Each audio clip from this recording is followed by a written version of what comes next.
আনুষ্ঠানিকভাবে উদ্বোধন করা হয়েছে টাঙ্গাইলের ডিসি লেক। এর মধ্য দিয়ে উন্মোচিত হয়েছে বিনোদনের এক নতুন ক্ষেত্র।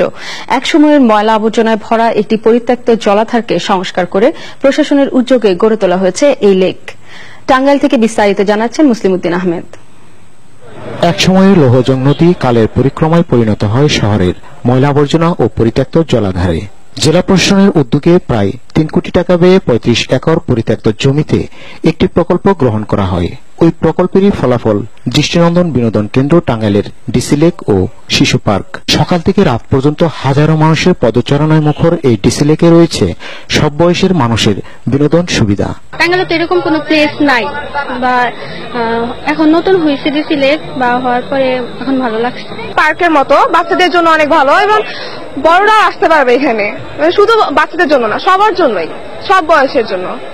এর আগে আসছে আমি ডিসি লেকে, আমি বোর্ডে চড়ছি পানিতে।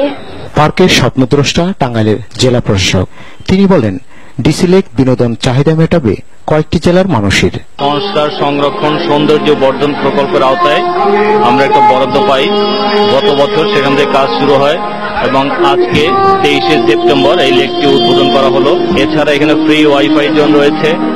আপামর জনসাধারণ টাঙ্গাইলের সকল শ্রেণী পেশার মানুষ এটিকে পছন্দ করেছেন, আপন করে নিয়েছেন। ডিসি লেক উদ্বোধন করে মন্ত্রিপরিষদ সচিব বলেন, সারা দেশে পরিত্যক্ত এলাকাগুলোতে এমন বিনোদন কেন্দ্র গড়ে তোলার সরকারি পরিকল্পনার কথা। আমার একটা স্বপ্নের প্রকল্প। শেরপুর শুরু করছে, এখনো শেষ করে নাই। শেরপুর জেলায় চলছে, আরো হবে ইনশাল্লাহ, আস্তে আস্তে হবে। বিনোদনের জন্য এমন সুন্দর ও মনোরম পরিবেশ পেয়ে উচ্ছ্বসিত দর্শনার্থীরা। ডিসি লেকের উদ্বোধনের মাধ্যমে টাঙ্গাইলে পর্যটনের এক নতুন দিগন্ত উন্মোচিত হল।